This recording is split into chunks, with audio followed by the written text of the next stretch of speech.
If every 5-room dungeon has an entrance, a puzzle, a setback, a climax, and a resolution, why aren't they all the same? Why isn't every 5-room dungeon essentially identical? Because that's not how structure works. The 5-room dungeon is a story structure. It isn't a formula, but a structure used to describe the stories that feature in one-shots. Put simply, 5-room dungeons aren't all the same because not all movies are the same. Not all TV episodes are the same. Structure doesn't create identical results. It wasn't created by writers. It was created by Aristotle to describe the shape of stories that he saw everywhere. But if you're worried they're all the same, there's a lot you can do to make your 5-room dungeon feel different. Welcome to Mystic Arts, where I'll talk about poetics forever unless my girlfriend physically tackles me. My name is Daði, I'm a professional writer and director, and I've been DMing for a little bit over a decade. If you're not familiar, the 5-room dungeon is a format first written about by John 4 at roleplayingtips.com. It describes a dungeon as basically a 5-act structure: entrance, puzzle, setback, climax, and resolution. You can chart those 5 pieces of dungeon rooms sequentially, and you will have created a narrative arc in a dungeon. And I think this is a foundational piece of RPG storytelling at any given RPG table. But I have a small problem. I can't seem to make a video about the 5-room dungeon without someone asking me whether or not following a formula won't inevitably result in every dungeon feeling the same. Which is a fair concern, but I've never had that problem. Why not? There's 3 answers. One has to do with the nature of structure in media, one about the nature of writing, but the first one I want to talk about is the 21 forms of topology. To my desk! In preparation for Dungeon Jam 2026, a bunch of us are in a Discord together, all the creators who are working on it. And we're talking about different kind of ways that we can all keep our dungeons interesting and fun for everyone who wants to go browse through the playlist. Fellow creator Trekiros has sent us this thing called the 21 Forms of Topology, and I think it's really fascinating. I think it originates from the Gnome Stew blog, in particular this article by Matthew J. Neagley, where he says, a decade-ish ago I wrote an article titled The 9 Forms of the 5-Room Dungeon. The premise was simple. Using the specific rules of construction, there are only 9 topologies to which a 5-room dungeon can conform, i.e., there are only 9 types of 5-room dungeons. If you follow those rules, the rules are you start with a room, the entrance to your dungeon, choose an existing room, add a hallway that leads to the new room, think of a lollipop, and then repeat until you have 5 rooms, and then he presents this table. The arrow, the cross, the evil mule, the fauchard fork, Foglio's snail, the moose, the paw, the railroad, and the V for vendetta. Fast forward a decade, and a reader left a comment pointing out the following. There's an academic paper on a note of topography that without my simple rules of construction, there are not 3 forms of 5-room dungeons nor 9, but 21. And these are the suggested shapes. If you want to create a weird 5-room dungeon, you want to use the idea of entrance, puzzle, setback, climax, resolution, but you want to play with the shape of it. You want to make sure that it's not always the same rhythm. You can go weird with it. You can create these kinds of layouts. In this example, each dot is a room of the 5-room dungeon, and then the arrows or the connecting points are the hallways between those rooms. Topologically speaking, a hallway could be a doorway, it could be, whatever you want it to be. And here are all the different kinds of shapes you can lay it out in. Now this is assuming that your dungeon has exactly 5 rooms. And I think it's important to remember that you can make a 5-room dungeon with 6 rooms. The structure of a 5-room dungeon is about the shape of the arc of the story that you're telling, not about specifically only 5 rooms, each connected by a hallway or a door. For example, if you wanted to do the cat's cradle example, this one here, you could make it so that those 5 rooms are all rooms in and of themselves, but there is a center room that doesn't fit any of the 5 typical types outlined by John 4, and is just sort of a hallway that connects all those things, right? You don't need a special name for what that room is, and it doesn't have a special place in the arc, except serving as a way for your players to go from place to place. Same idea if you go run the crown version, right? This one here. Which room you enter in, that's up to you, but from there you could go explore each of the outlining rooms. So maybe this here is the entrance, and then there is a puzzle, a setback, a climax, and a resolution. You could go this way and you'd play it in order. You could go the wrong way and play it out of order. Or you can ditch this one hallway, and then you have some other shape here on this list topologically speaking. When you're making a 5-room dungeon, the devil is in the details on how you connect each of those bits, how the players play through it, and how it feels to play through the dungeon, and then what you put in each specific room and how they all play together. All of those variations make it so that there are way more than 9 types or 21 types of 5-room dungeons. Topologically speaking, there may be only 25, but then what do you put in the rooms? What kind of monsters do you use? What kind of resolution do you use? What is the timetable we're on? Are we against the clock? Are we trying to rescue an NPC? What happens when we pair it with previous videos that we've done here, talking about combat objectives or combat types? All of those things come together to create something different each time. As the writer of the dungeon, that being you if you're making your own, you can go crazy with this stuff. You can go make very different feeling dungeons by playing with the topology of how things connect, by playing with what is in each room, whether your entrance is a puzzle or a roleplay encounter or a guardian at the gates or a big scary monster, whether your puzzle scene is more of a roleplay scene or a dialogue or whatever it is, whether your setback is positive or negative, whether it's a tragedy or comedy. In typical structure writing, the middle beat, what we would call the setback in a 5-room dungeon, can either be a false victory or a false defeat. That immediately changes the setback, which changes all the space around it. And of course, all of that is without talking about the fact that you're then going to have players play through this, and they're going to make it their own too. All of these things conspire to make it so that I actually think it's fairly difficult to create the same 5-room dungeon twice. When we first started this channel, actually our second ever weekly video was about 5-room dungeons. AB and I made it in a rush after our first batch of videos blew up. Well, we never expected that. In it, I described using the 5 rooms as a structure. Lots of people asked about the problem of 5-room dungeons as being, that they're formulaic, they're all the same. But the point of a structure is to use it as a lens. AB and I later remade that video, and instead of talking about a typical crypt like we did in the first video, we took it a step further, more abstract. We made a tower with, 5 floors, sounds like a 5-room dungeon, but separate from the 5 floors was an arc, a conversation with this mercenary faction called the Hungry Mutts. In the adventure, we structured the possible paths of the conversation with the Hungry Mutts like it was a 5-room dungeon, because ultimately the 5-room dungeon is a story structure. Specifically, it's a 5-act structure. But then again, every story structure kind of is the same, and I'll get to that in a minute. Let's not delve into the what is structure part of the video just yet. But it was important to me to illustrate how the 5-room dungeon can be deconstructed as a narrative arc, and how you can use it in different ways. The Hungry Mutts dungeon was designed as 2 different 5-room dungeons layered on top of one another. One dungeon was the actual tower that had 5 rooms, but the other one was the negotiation with the Mutts, which had a beginning, middle, and an end. Sounds like a structure. And I had so much fun with that I did it again in Amberlain, a wizard tower I created on stream here on YouTube with folks in chat. It's going to be releasing on the Patreon next week, along with 16 other dungeons, all in the same big hex crawl adventure in my setting. I can't wait for you to see it. Amberlain is a 5-story tower.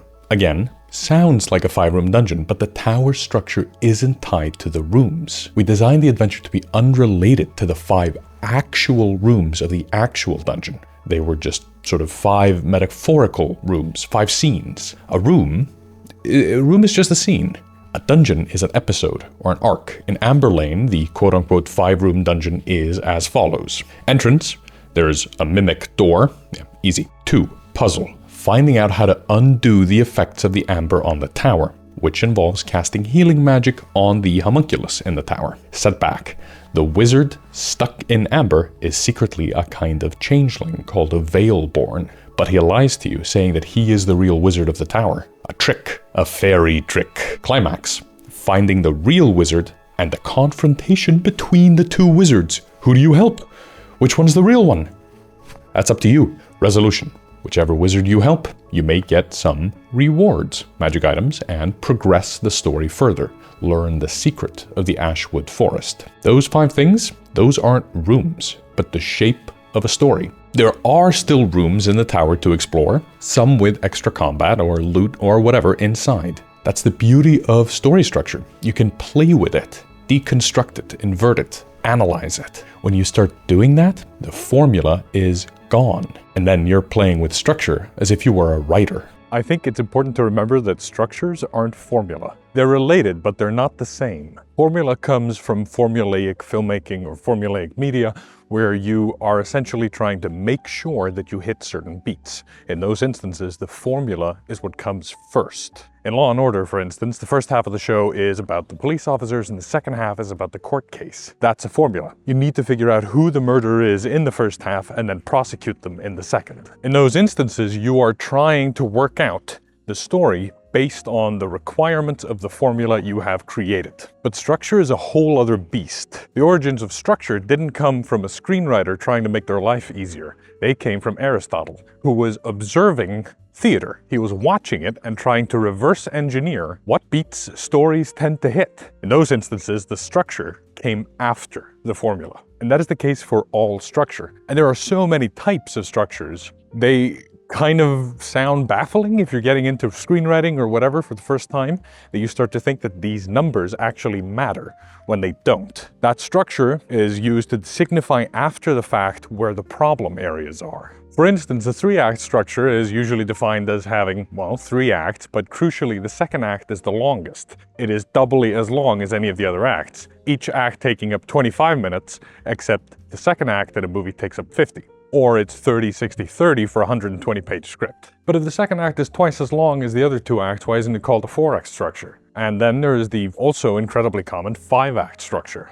5-act structure is way more common in television, where you have advertising breaks set at certain points. So they want to make sure they hit, now like a formula, a certain amount of, excitement or thriller, or usually a cliffhanger by the end of each act. So you need 5 cliffhangers per show, because that's how many ad breaks there are. Except you can break down the first act of a 3-act structure into 2 halves, before and after the inciting incident, which tends to come in at minute 12 in most screenplays. But then if you're breaking down your first act into 2 halves, and the same happens to the third act, by the way, which you break into before and after the climax, the last act then called a resolution, it is revealed to us that the 3-act structure is actually a 5-act structure. And why is that? It's because it's all Aristotle. Storytelling as we know it comes from the ancient Greeks. And I don't even think that they invented it. I think they were just the first ones to think about writing it down. Because if you take it a step further, you realize that a 3-act structure is what you were taught in school. If you're writing an essay or something, it should have a beginning, middle, and end. If you further break down what you think a beginning is,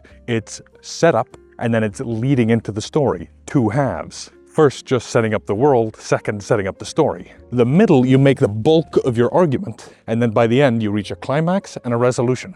5 acts. Aristotle didn't invent storytelling, he didn't invent stories. He was just a guy who was around at this time who was very smart, and he decided, you know what, we should write down what all of these theater stage writers have figured out. They may not have figured it out in these words, but I'm gonna write that down. And that's where Aristotle's poetics comes in. A sort of baseline assumption of what a story is. A dog. And when you know the fact that Aristotle was writing down structure after the fact based on his observations, you start to realize that he's just describing human nature. Humans have been telling each other stories for their entire existence, and humans have a preference to how stories should be told. They have a certain part of them that understands stories at an innate level. And we like it when stories set things up properly, and then they delve into the meat of the point, and then they tie everything up. It's not that complicated. Beginning, middle, and end, each broken down into slightly smaller sections, you get a 5-act structure. But the point I'm getting at is that structure is just inherent. It's a thing that comes with telling stories,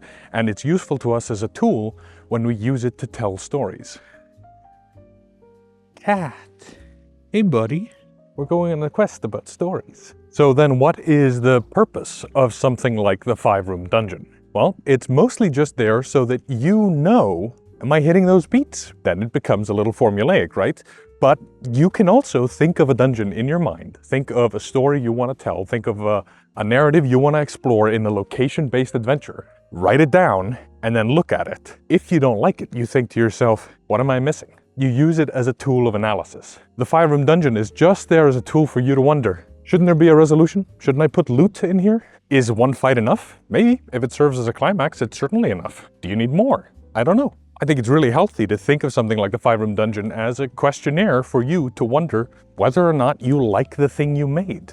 whether or not it serves the story that you want to tell, and whether there are points of improvement. Really, a structure is just a way for you to get feedback. But instead of getting it from somebody else, having to send it off to get feedback, you can internally check it first. Does it meet all the things required to tell a good story? It's essentially a sort of internalized feedback loop.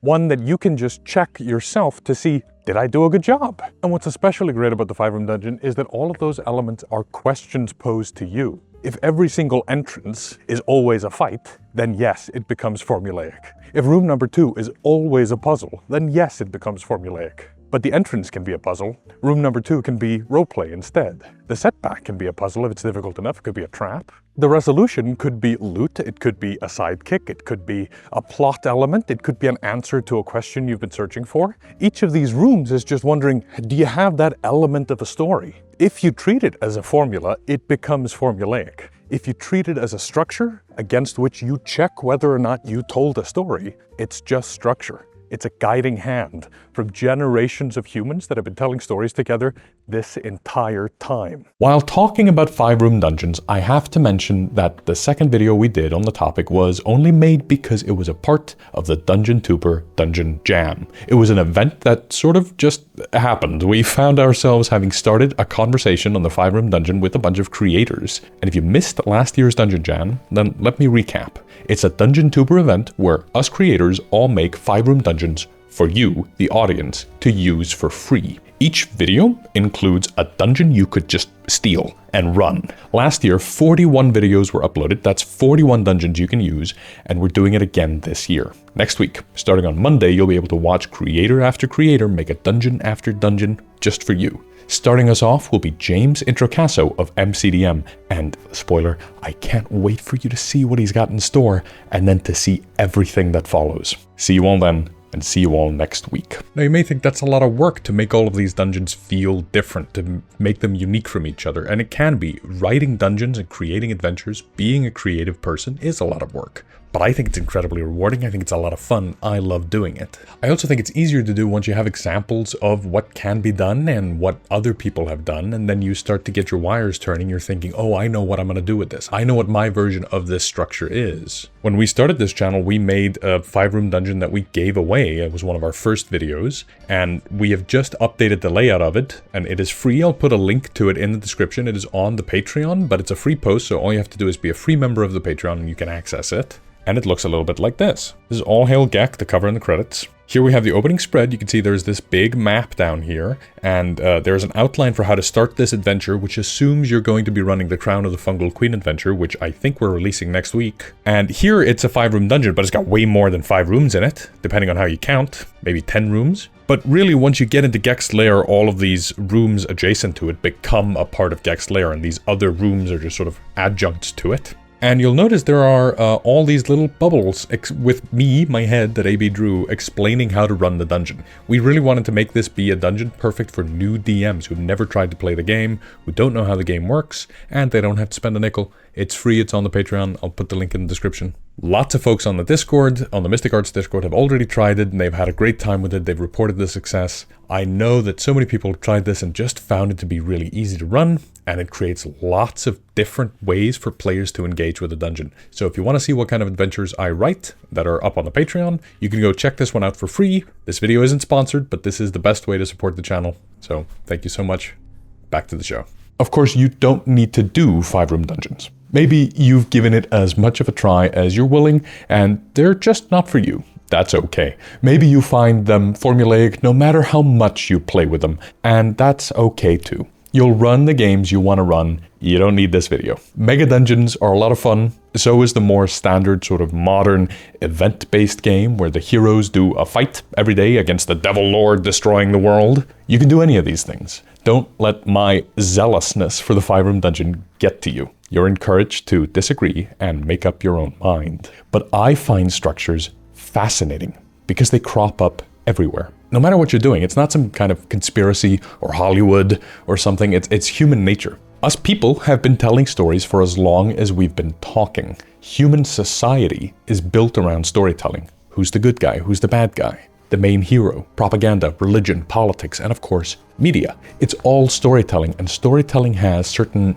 tricks to it. And when those tricks are ignored, people tend to notice it, even if they can't put a finger on why. You can walk away from a movie thinking it sucked, but you might not be able to tell that it sucked because The Dark Night of the Soul was too long, or the climax was rushed, or more typically in modern movies because the climax was too damn long. That's what structure is. It is the rhythm we're used to from hearing stories, from the dawn of civilization and since we were infants and our parents played peekaboo. So when I hear folks dismiss structure because of a fear of being formulaic, I want to grab them. No, it's not a formula, it's human nature. The reason the 5-room structure took off isn't because it's an easy formula to replicate, even though it is, or because it's a catchy phrase, or because someone is pushing it out there. It's because John Ford decided to write down something we already understood. The 5-room dungeon is Aristotle's poetics applied to graph paper. Thanks, John. And that's where we'll pick it up next time. This channel is run by me and my girlfriend. Pick up the 5-room dungeon I wrote, All Hail Gek, for free on our Patreon, now updated in the new layout and with these little text bubbles where I explain how to run the game for brand new DMs.